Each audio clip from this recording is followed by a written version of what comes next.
This old guy DIY video has to do with removing a $1,400 bolt. So yesterday I put new tie rods on this 2003 Chevy Suburban. Today I took it to Bell Tire and I asked them to align it for me. And the kid who was doing the alignment said he couldn't get this bolt loose. And since he couldn't get the bolt loose, they said I needed to replace the upper control arms on both sides, buy the bolt kit.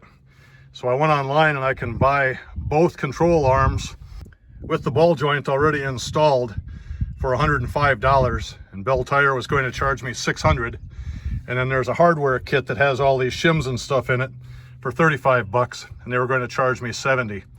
So the kid who was trying to do the job weighed about 140 pounds, had about a 12-inch ratchet with a 1/2-inch drive.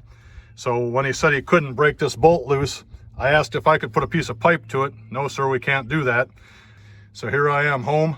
I'm going to try to break that bolt loose. If I do get it loose, I'll take this thing to Bell Tire tomorrow and let those guys repair it. So in the meantime, here we go. The first nut over here, I was able to break loose just with this 20-inch bar and a socket. Now we'll go for the one on this side. On the side closer to the firewall, I couldn't get it with the bar alone. But when I put a 3-foot piece of pipe on the end, it's not a problem. Now I'm on the driver's side. I'm going to break these two loose, just so when I go back to Bell Tire tomorrow, there's no problem. So the one towards the front of the vehicle turns easily. I'll do the one to the back. The nut towards the firewall also moves freely. Now I verified that all 4 of these adjustment packs move freely. I just talked to Bell Tire again, made an appointment for 8 o'clock tomorrow morning, and we'll go back for round 2. These printouts tell the story of my Bell Tire saga. So this was in January, and when I took the truck to them just to have the front end aligned, that's where we were before. After they aligned it, they said everything was green, tie rods were fine, so I stopped there. After replacing the tie rods, I took the vehicle back to Bell Tire. This is what the computer printout looked like. After an hour and 40 minutes, they came back and told me that they could not get camber in on the right-hand side, and the bolts were seized up, and I would need to have some work done. This is the estimate sheet with the work that they suggested I do.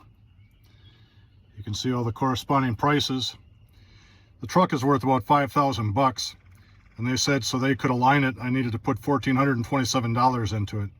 This is the final printout after I applied the $1,400 persuader to one nut that they said was seized that they couldn't break loose. So when I looked at this, they said, hey, with the size tires that you have on there, caster really isn't an issue. We were worried about camber. Camber is now dead nuts. Drive your car and have a nice life.